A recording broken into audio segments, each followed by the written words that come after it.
My name is Infojanitor. Normally I don't get to talk at venues like this. I'm usually speaking to a different type of audience. And actually it's really good that I am actually having a chance to be here after having some discussions with my corporate lawyers. Today's talk is going to be on virtual trust, virtual permission, and the illusion of security. And basically I'm hoping to make you aware of how some things have become what they didn't intend to be. And it's been done through manipulation by corporations to the consumer market versus the user market. I consider us users because we actually use technology. You know, we do things with technology that other people, well, they just don't do it. They don't have that curiosity. They don't have that drive, that need to get out there and see what else it can do to determine where the Easter eggs are, to determine the additional undocumented functionality. Standard disclaimer. Yay, yes, I am here of my own will and volition. I do not represent my company or customer in any way, shape, or form. All the views, ideas, concepts, foul language, and rude gestures, which there will be many, are mine and mine only. Artist discretion is advised. So, obligatory elements. Who am I? I'm a pre-1986 child, and what that means is that I played on the internet before 1986 came about. It was a banner year. The reason that it was a banner year is because in '86, they developed this thing. It's called the CFAA. It's Computer Fraud and Abuse Act. And it told me that a lot of stuff that I was doing before that was really, I guess was considered illegal or frowned upon because there was no law. I mean, they can only get you with the Wiretapping Act of '79, and well, I never tapped any wires. So, I got started here. This is my gateway drug. It's Commodore 64, it was awesome at the time, totally rocked. I actually did some hardware hacks on it in order to implement a secondary SID when I was 13, and it was awesome, because this thing rocked. It taught you everything you needed to know. Friends of mine and I, we ran a little BBS called the Digitalized Fortress. I co-sysoped it. I'm a recovering co-sysop.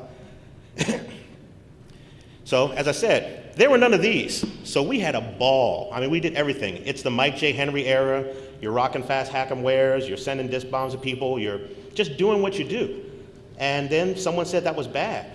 And then the year after, in '87, they really kind of closed the door with the CSA, the Computer Security Act.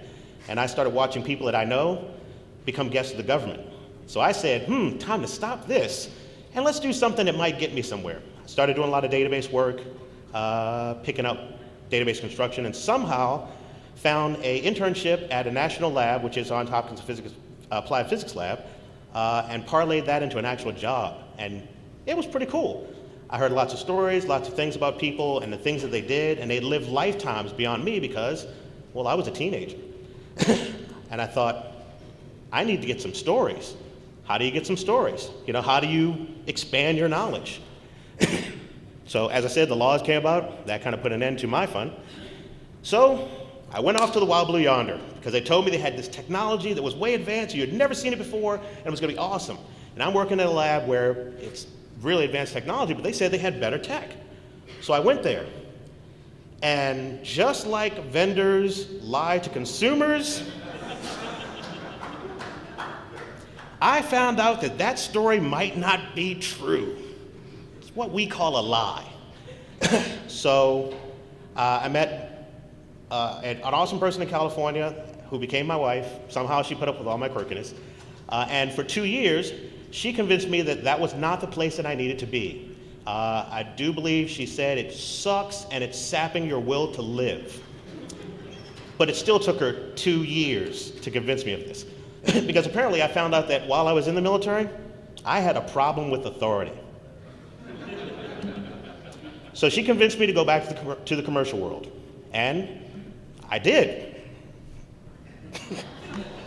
I've never actually worked at this store, but this slide is in here as an insult to a company that I used to work for, because this is what happens when a company buys you, and they don't give you raises, they give you really cool blue shirts.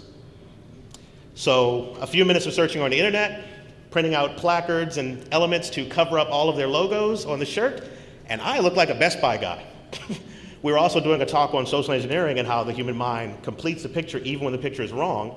And as we did our talk, we all turned and grabbed our things, put our things on, and the whole audience went, "Oh my God, they look like Best Buy employees." To which our statement was, yeah, we're not your regular speakers, but we did stay at a Holiday Inn Express. If you notice, actually on the tag it says Isaac because we went with a Love Boat theme. So we're here to talk about trust. Trust in the sense of what we consider trust. We consider these elements as control elements. We talk about trust in terms of cascading zones of trust, or trust zones, or having systems that are trusted, so that we are aware of the fact that they have certain limited functions and they only do what we intended them to do, and we don't expect anything out of them that might be bad. But that's not what a consumer thinks trust is. Because the actual definition, we can go with the subliminal, is on the screen. Consumers look at trust only from the means of an emotional construct. And in looking at trust from the means of an emotional construct, we have a problem. Because they establish that trust with a thing, they establish that trust with software, they establish that trust with objects. And in establishing that trust with objects, they form an emotional bond or a construct with them. Like people in here, I'm sure you've all heard people say, I love my car. My car is awesome. It's like they love the car so much they name it, right? Name the car. Some people name other parts or other things, but they do put names to them to establish that emotional human context. So when we think of permission in terms of control gates once again, things that something is allowed to do or things that something is not allowed to do. But that's not what consumers think of permission. They think of it as, just something that, it just does something for you. I'm good, let it do that. And 9 times out of 10, when they think of permission, a company is promoting it to them as more of an ease of use factor. It's like, why should you have to make that decision to do that? Why won't you just let the machine do it? It's obviously smarter than you, So let the machine handle it. You don't want to be bogged down with trivial things. And of course, our favorite, the whole reason why we're here, the assumption, I'm assuming that everyone in the room is, pretty much into security. Yeah? Well, the actual definition of security is protection, from danger, damage, loss, or crime. Do we have anything that actually does that in our realm? We really don't. Not from the perspective of what we're thinking about. What we're actually talking about is, it's not truly security in the sense of security. But you should remember this definition and these definitions because, there might be a quiz at the end. So, given those definitions, we ask ourselves a simple question, which I've already asked you, and that is, how do those terms fit in a consumer environment? Well, in a consumer environment, they don't really fit very well. And also, how does a corporation establish that trust covenant with their consumer market, that permission covenant with their consumer market, and how do they establish a level of security with their consumers? Because if they don't establish these elements, well, then the consumer's not going to consume, and that wouldn't be sensible because that's what consumers do. They go out there and they buy stuff. So corporations do this through good marketing. Good marketing is awesome, right? You can sell just about anything with good marketing. I mean, we know some major corporations that may exist in Redmond that have done this. They promote themselves very, very well, and people are apt to run out and get their stuff. I mean, hell, we've turned technology into rock star events. You've seen guys on the news, he's the first guy and he's walking out of the store with an iPad 2 because he's the man. It's like there's lots of people cheering and everything's great, and there's long lines of people lined up outside the store to not go in and get something for free, but to go in with their money and purchase something so that they can feel some type of affirmation to the technology. It's kind of odd to me. I don't understand that, but that's the world that we have now. They do good advertising, because sometimes even when it sucks, it's good advertising. So during the advertising thing, hey, we all know that there are things that sell just about anything, and usually those are the things that cater to your basic needs. If none of that works, they put something crappy out and then they have a sale or a discount. There is a sale.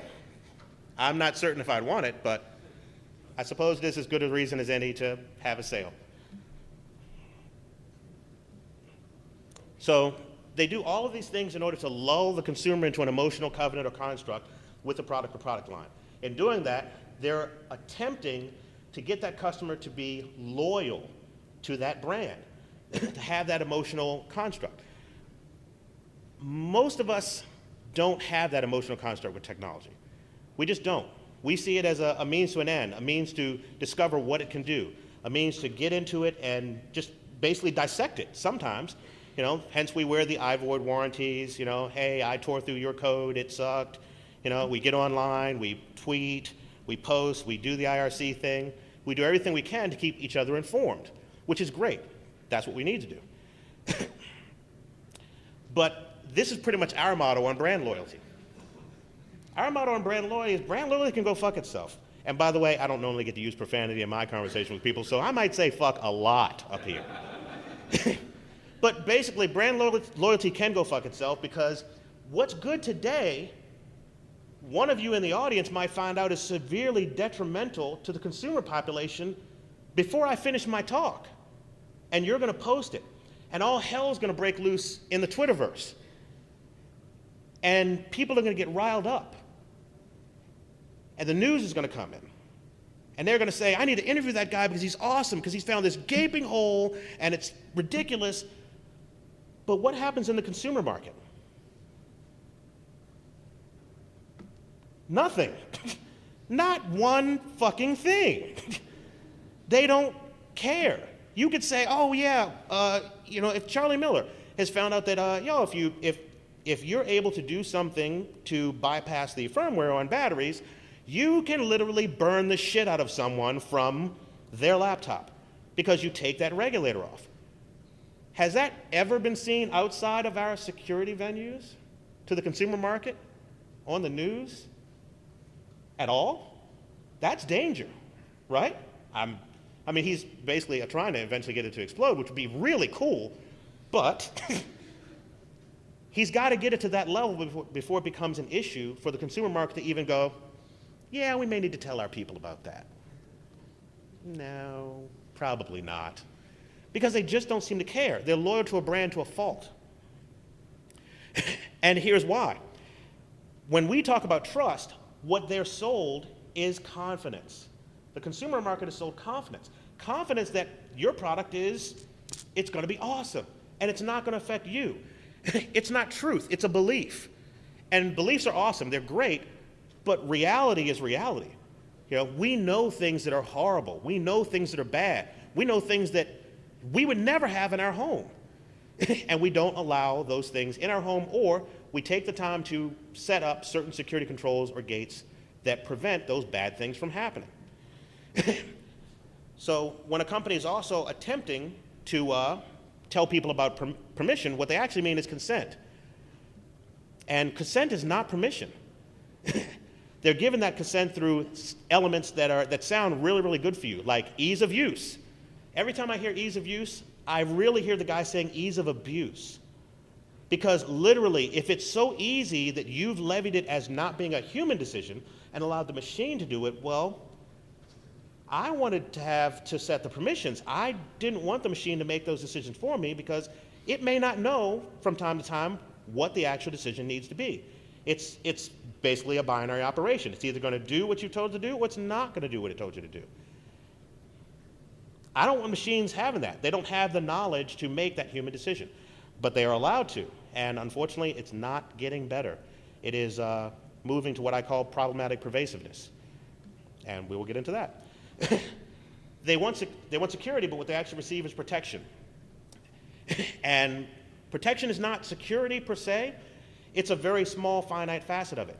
And I say that because if I were to translate a simple firewall rule set into reality, then literally that rule set would say something to the effect of, I'm going to stop you from a guy approaching let's say a firewall for your house. I will stop a guy from approaching your house if he steps with his right foot and grabs the doorknob with his right hand. And then he switches his foot. Oh, I got to rewrite a signature.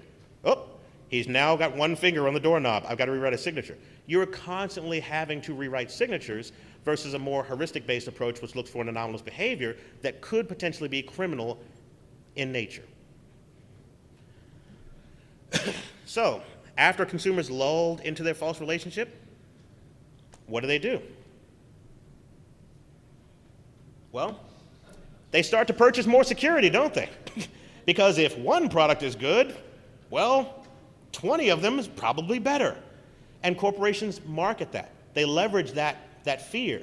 They have them consume as much security elements as they can get their hands on. And what does that make security to the consumer?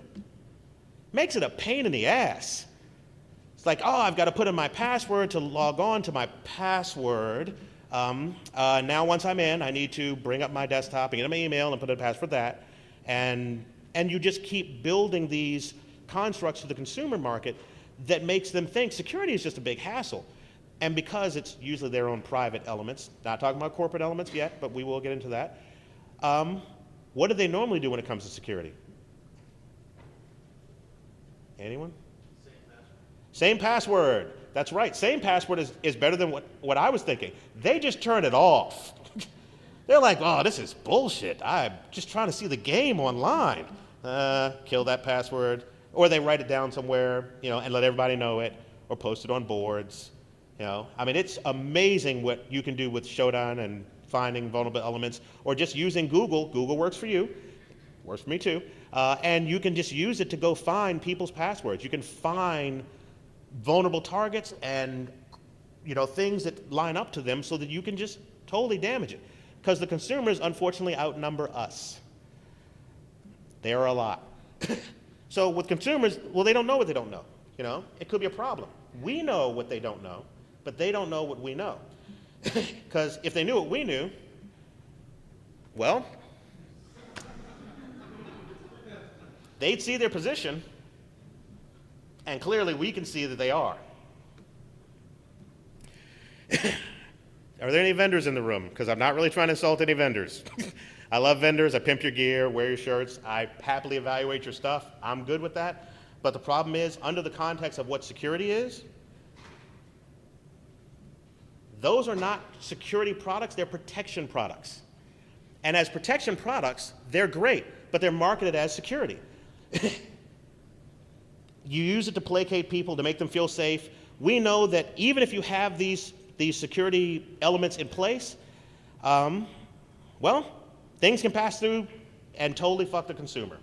And the consumers generally don't even know when something bad has happened. They only know when their machine is affected to the point where the performance becomes so degraded that they can't play their Angry Birds, that they can't go online and chat with Aunt Jenny, they can't do the things that they would do. Okay, that's when they kind of have a feeling that something's wrong. And as soon as they have a feeling that something's wrong, what's their first reaction? They tell their friends. They don't say, I believe I have a security incident. Bob, something's wrong. They say, I've totally been hacked, because everybody's an expert at spotting what hacking is. And that's something that annoys me, because it doesn't mean what they think it means. We have our own definition. The news has its own definition. So, these are the things we know, which pretty much doesn't make it a problem, because it's kind of relegated to certain finite elements.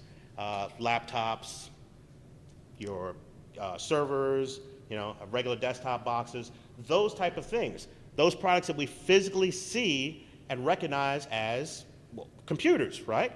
Because that's what they are. Excuse me, I'm gonna take a drink, because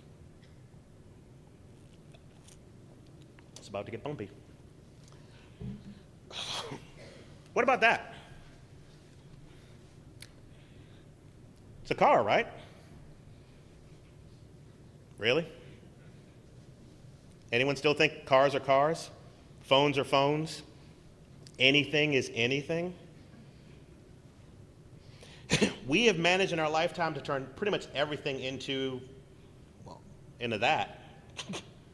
Not necessarily that, but that is totally cool, because totally rocking like old style, I don't know, IBM PC, XT era, somewhere around 88. That thing freaking rocks. But the problem is, we've taken everything and made it that. And they still think it's this, but we know it's that. And when this becomes that, things get totally weird, because we've now established the problematic pervasiveness. We've taken the problem sets that before were on elements that sorry, you could see it, you could spot it, you know what it was.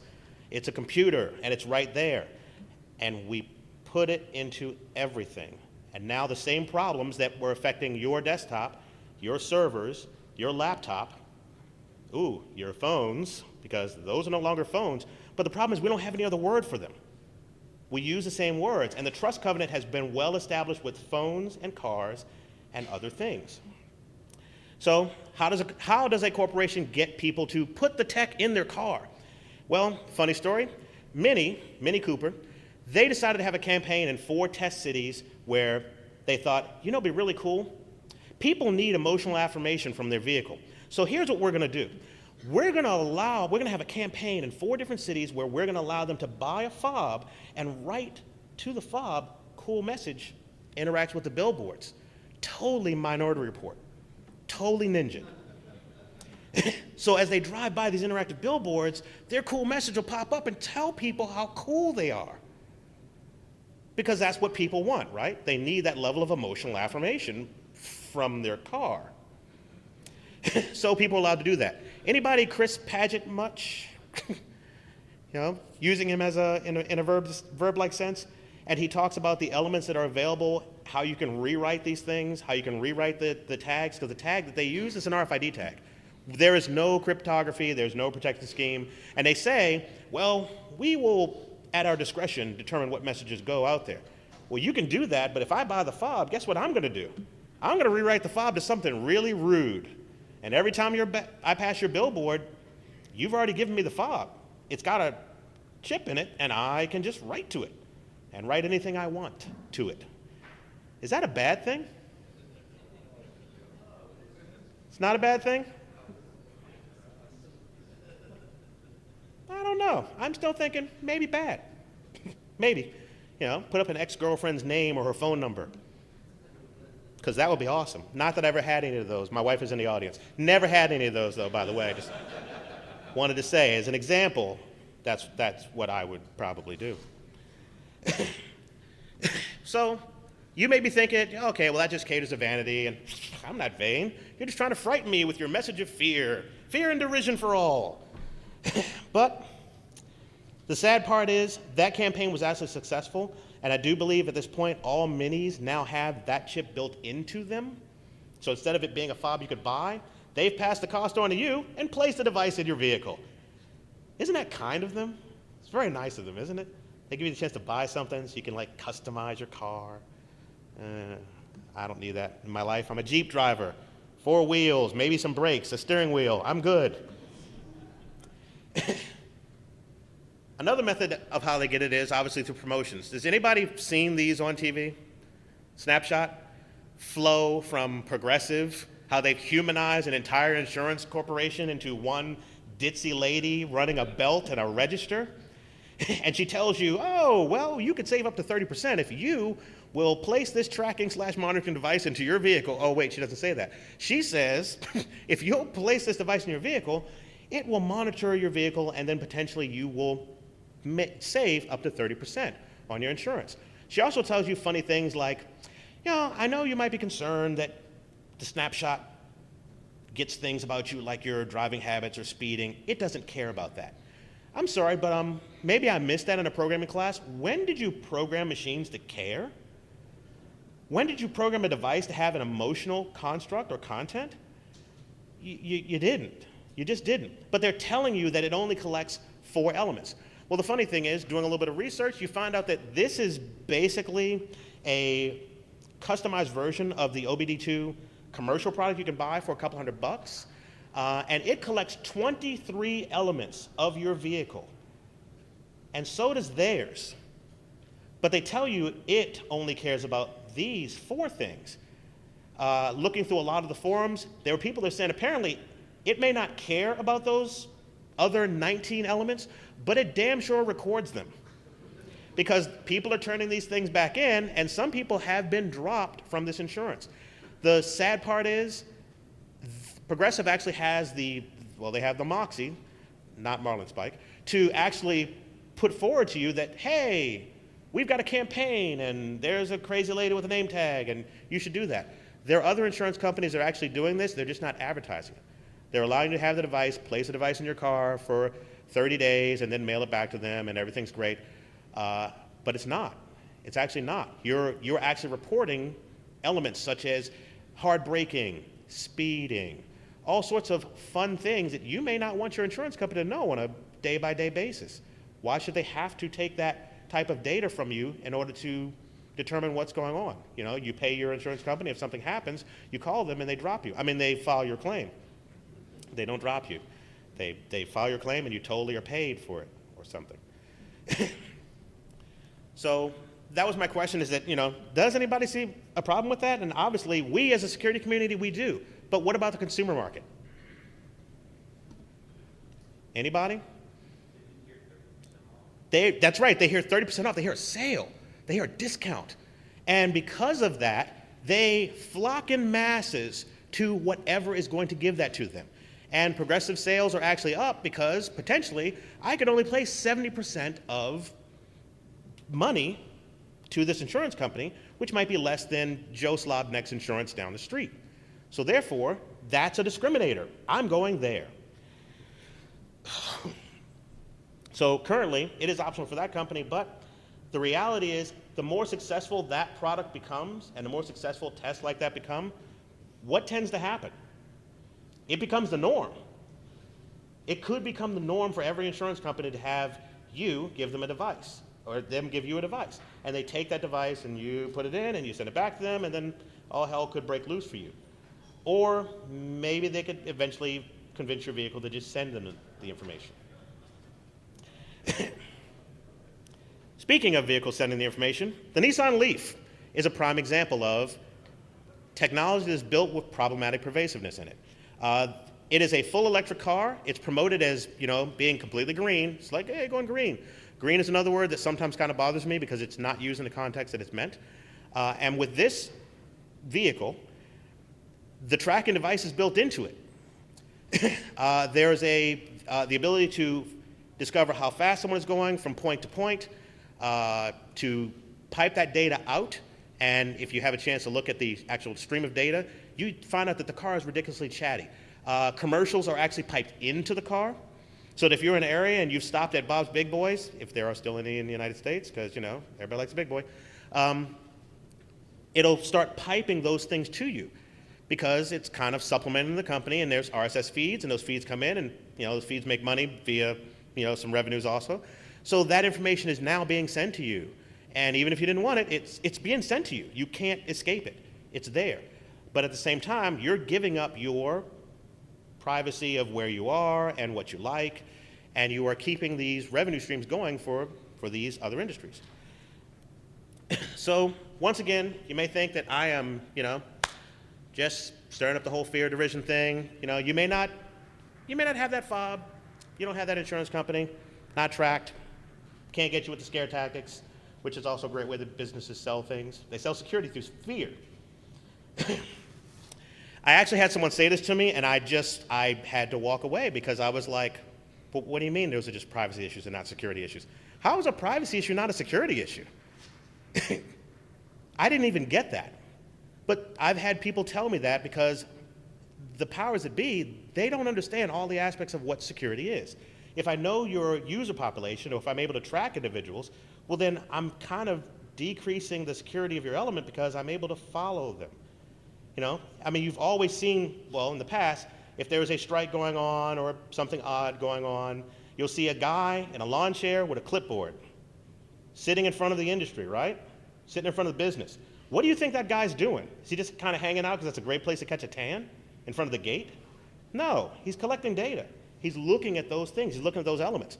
So privacy elements are security elements, you know, at least to me. Yeah. So that was my response. It's like when someone said, I was like, seriously? You don't seem to relate those? That's not an issue for you? So what you're telling me is I can find out anything about you and I'm good? Awesome. I'm going to use Multigo, start tracking you. It's going to be great. Does anyone know what this is? Yes, it is. It is a tire sensor. It's a tire pressure monitor sensor. How it operates, this one is, well, there are two types of sensors. There's indirect and direct. This one is direct because, well, it's a little more effective. It's a little more, the information it gathers from each individual tire is much better than the indirects. With the indirects, you can't sometimes determine as to which tire. You can determine an axle, and determine an axle is good, but it doesn't tell you whether it's going to be the right one that's having an issue or the left one. So they decided to go with this type of sensor. These sensors pretty much are placed with the steel rim, valve stem's metal, goes up, everything's great. And the funny thing about these sensors is they work via Bluetooth. They work via Bluetooth. They're each a individual unique ID. So you have a minimum of 4 on your vehicle, unless you have some kind of weird car that has 3 tires, or 2, that's a motorcycle, or maybe 5 if you have your spare. And their sole purpose is to make this indicator, the meter, either light to tell you that the pressure is good, which means nothing's going to happen, or the pressure is bad, which means the light goes on.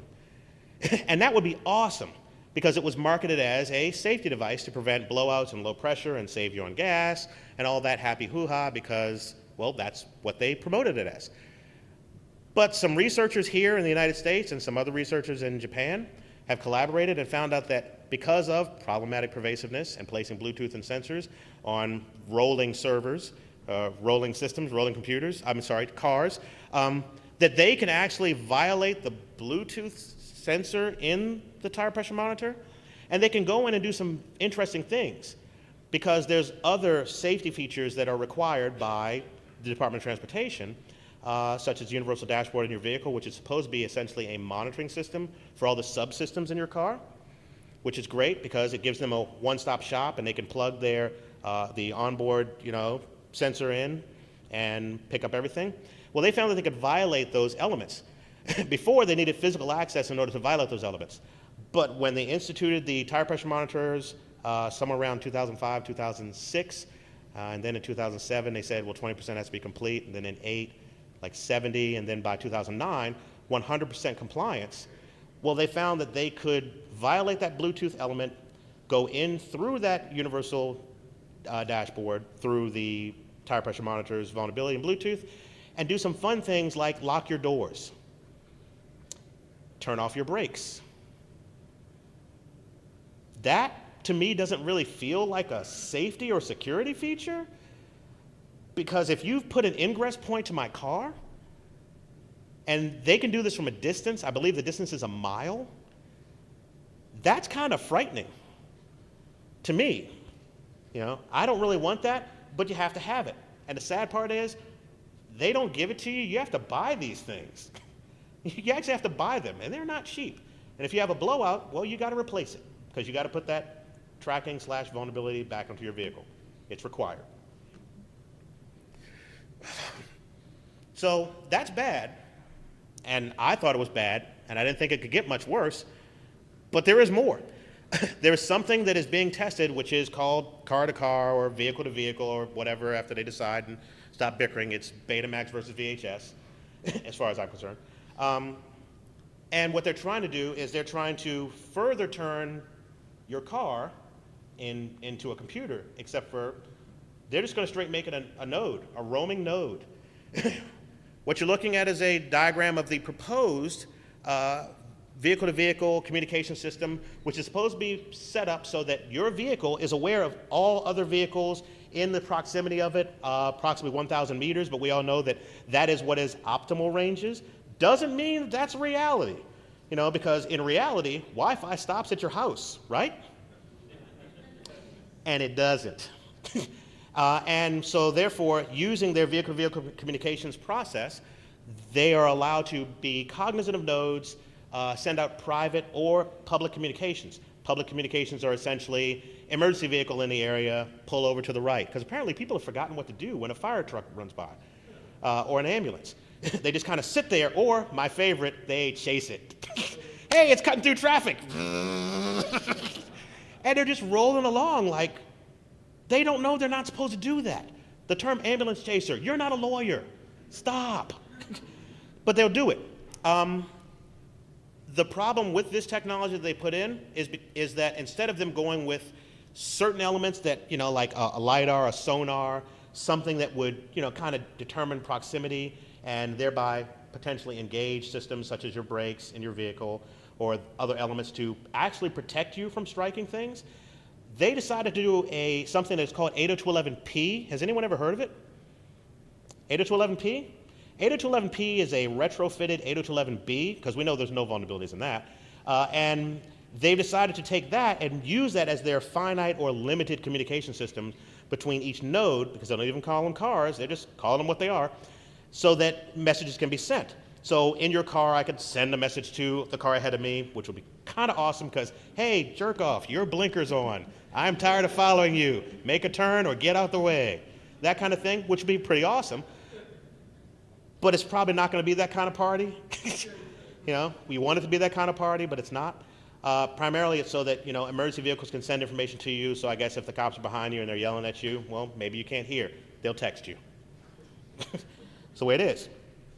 So that communication transport mechanism, as I was saying, is based off of 802.11p, wireless access to in vehicular environments. They call it the WAVE. As you may note, the acronym is also what you're doing to any form of security. You're saying bye to it because it's just leaving you. They're placing more and more technology in the vehicle to make it vulnerable. They're calling it a vehicular communication system. As I said before, it is so that all vehicles and roadside units. Roadside units refers to anything that's not a regular consumer vehicle, meaning you. Anything that's not a car that is publicly available from local government, such as fire engines, police cars, and those elements, well, those all fall under roadside units. And they can communicate with any node. It is based off of DSRC, which is dedicated short-range communication, but their short range, as I said before, is 1,000 meters. And we all know that those are optimal ranges, as with anything. And it will support, as I stated, private and public data communications to each node. So will be pretty awesome. I totally expect that once this technology comes out, there'll be someone that comes up with a cool hack that allows me to emulate a fire truck so I can get everybody out of my way and just keep rolling down the road because the system's gonna come on and say a fire truck's behind you. And you better be moving, right? Or a police car. That might be stepping a little over the line. But I totally expect that hack to happen, because you're putting the technology in that allows for it to happen. Why wouldn't I mess with it? Or someone, not me, because my customer doesn't really like me to do that, not without just giving them the research. So, I know what you're thinking. Maybe you don't own a car. Maybe you live with your mom. She lives with you. And, up yours, janitor, because you're just trying to make me panic. You're trying to put that fear in me, just like a company would to get me to buy something. But I don't want you to get you to buy something. I actually want you to just think that, once again, we're turning everything into a system, into a node on the grid. And by the way, weren't we running out of IP addresses in the friggin' 4 range and Wi-Fi and everything? And just Joe Klein in the back, Mr. IPv6, he's gonna tell you, hey, we've got X number to the 18th power of addresses in order to throw things on there. And we do, but that doesn't mean it's right. That doesn't mean it's something that we should be doing. And that's the problem, is no one's standing up to say, I don't want that. Consumer market, when it comes to technology, has been convinced to do what? To buy it, the complete opposite. It's like, hey, we just put new technology into this new widget, and if you tap this widget 18 times, it will explode and kill you. Really? Is it on sale? Why, yes, it is. I'll take 2. It's that kind of party, because that's just the way it is.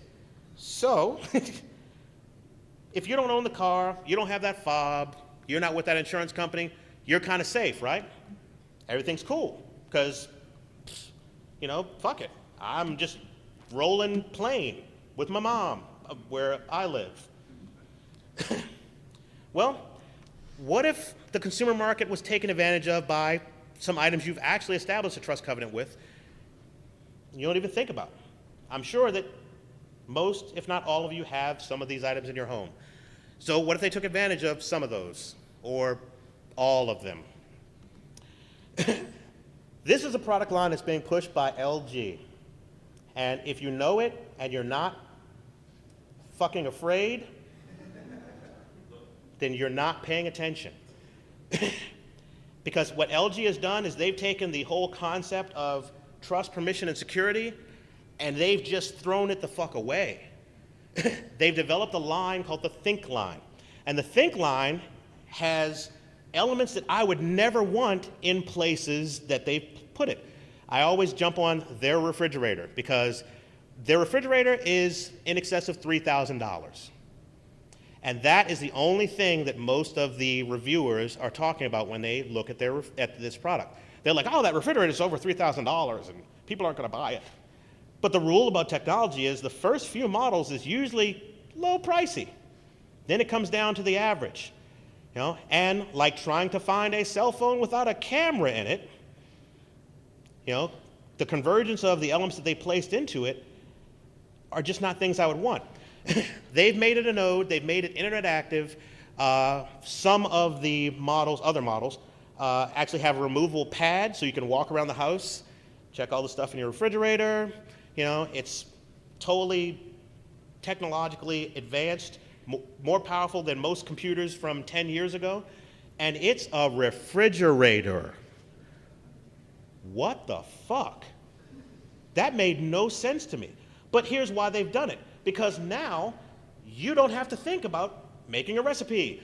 What you do is you put your food in your fridge. Your fridge will scan everything in the fridge because it's banking upon, currently, barcode technology, which the devices have. Eventually that'll become RFID. And when it becomes RFID, your refrigerator will still be able to scan all those elements and tell you what recipes you can get. Or, if it doesn't have those in its local database, it'll go online and find recipes and pull them down because you're obviously too stupid to know what to cook in your own refrigerator. It's completely ignorant. That makes no sense.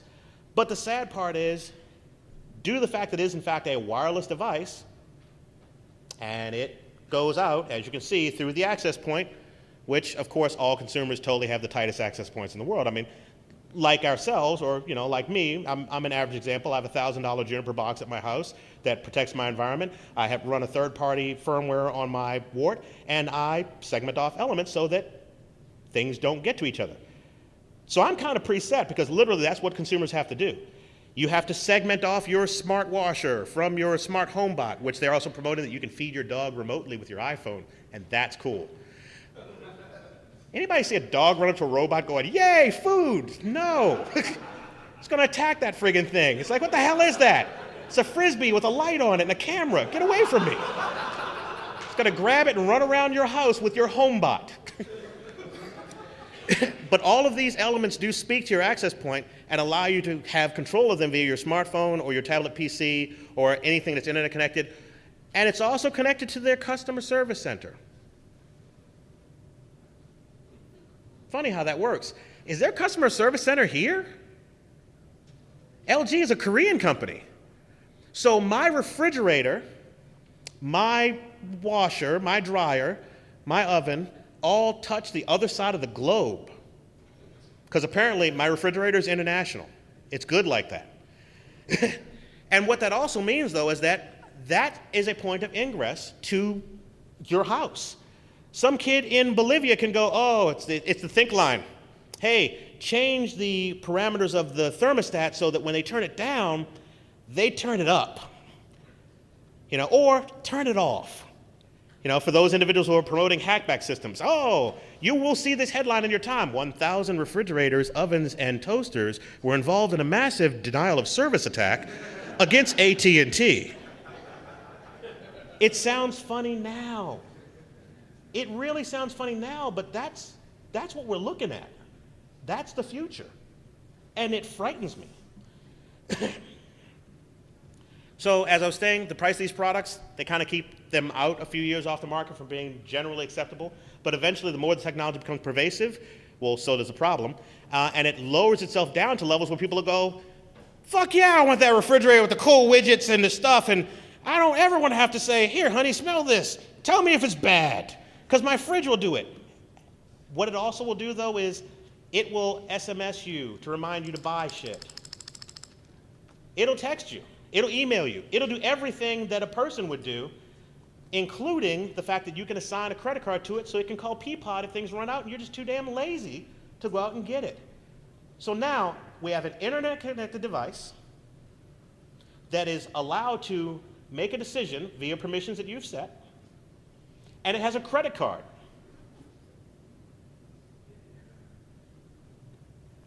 Does this frighten the fuck out of everybody? Because it scares me. And I'm pretty hard to frighten. So, I don't like that. But there are the Ted Kaczynskis of the world. And they're, maybe like me and like yourselves, maybe thinking, well, fuck it. I'll cook with fire. I will wash my clothes on a rock.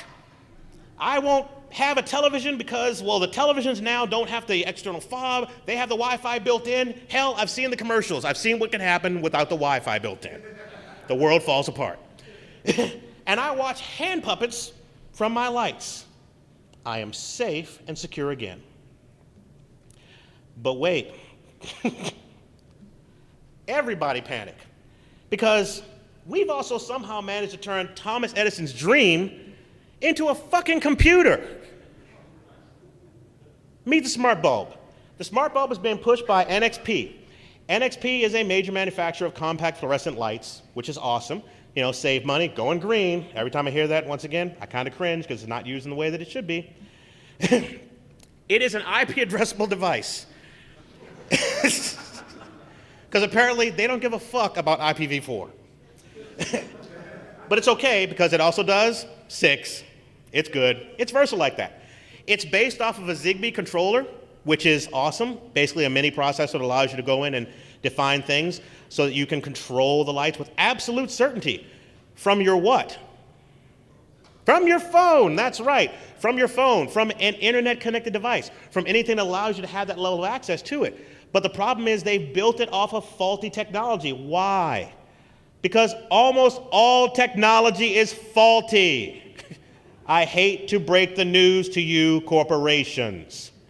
It's almost all of it is faulty. With this one in particular, it has a Zigbee controller that if you ever check out Big Ed Scotus's company, there's a guy there, his name is Joshua Wright, and he has shown that the Zigbee controller can totally be fucked with.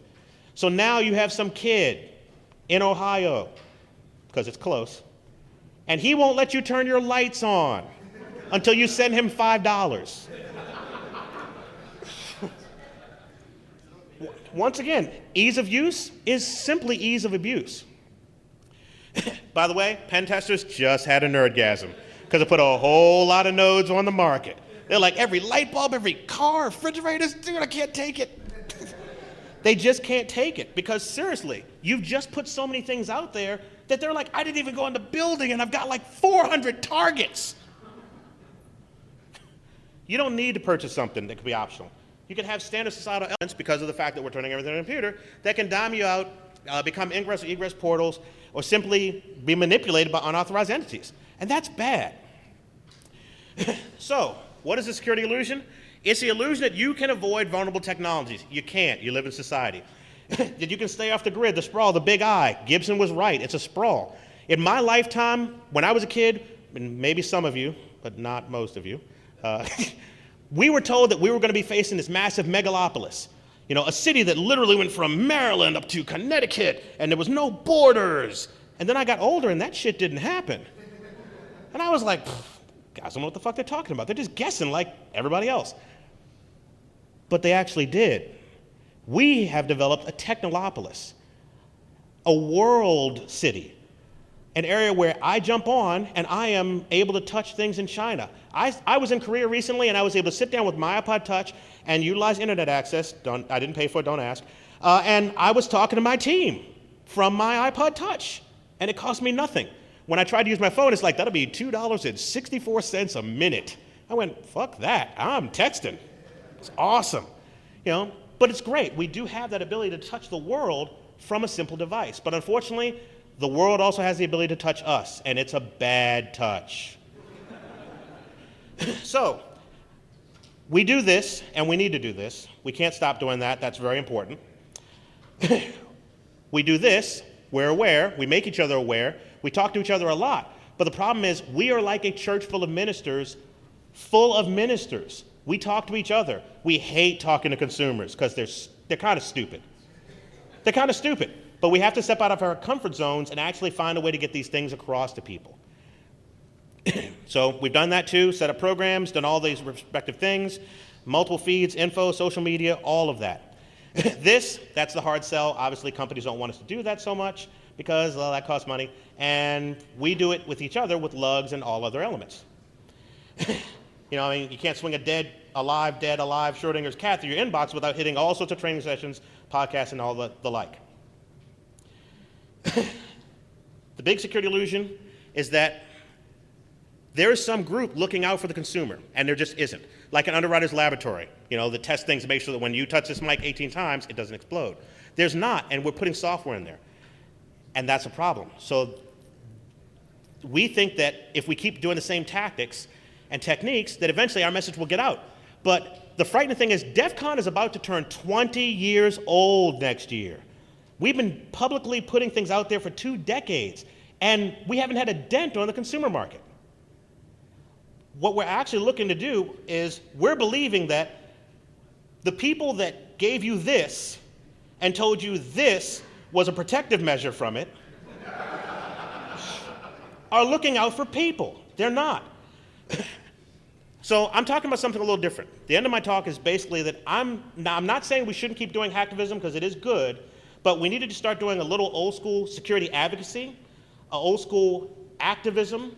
We need to start actually putting our concepts to people that can actually make a difference in the language they understand. Because the less we do that, well, we're not getting our message out there, and the consumer market's not going to change, as evident by the products that we have put out there. We know this is coming. We've seen it. We just want to be prepared. I think that's all the time I have. If there are any questions, I can hang around. I don't really have a website or a place I can put this, but I have some friends that might, if anybody's actually interested in some of the elements of it. And I am doing a paper on this, which the paper's out of control, because I think I'm up to like 10 pages of how completely fucked this is. That's me. If you want to follow me, I do the Twitter thing. I don't really post a lot of security things, mostly a lot of just nagging people that I know. Thank you for your time.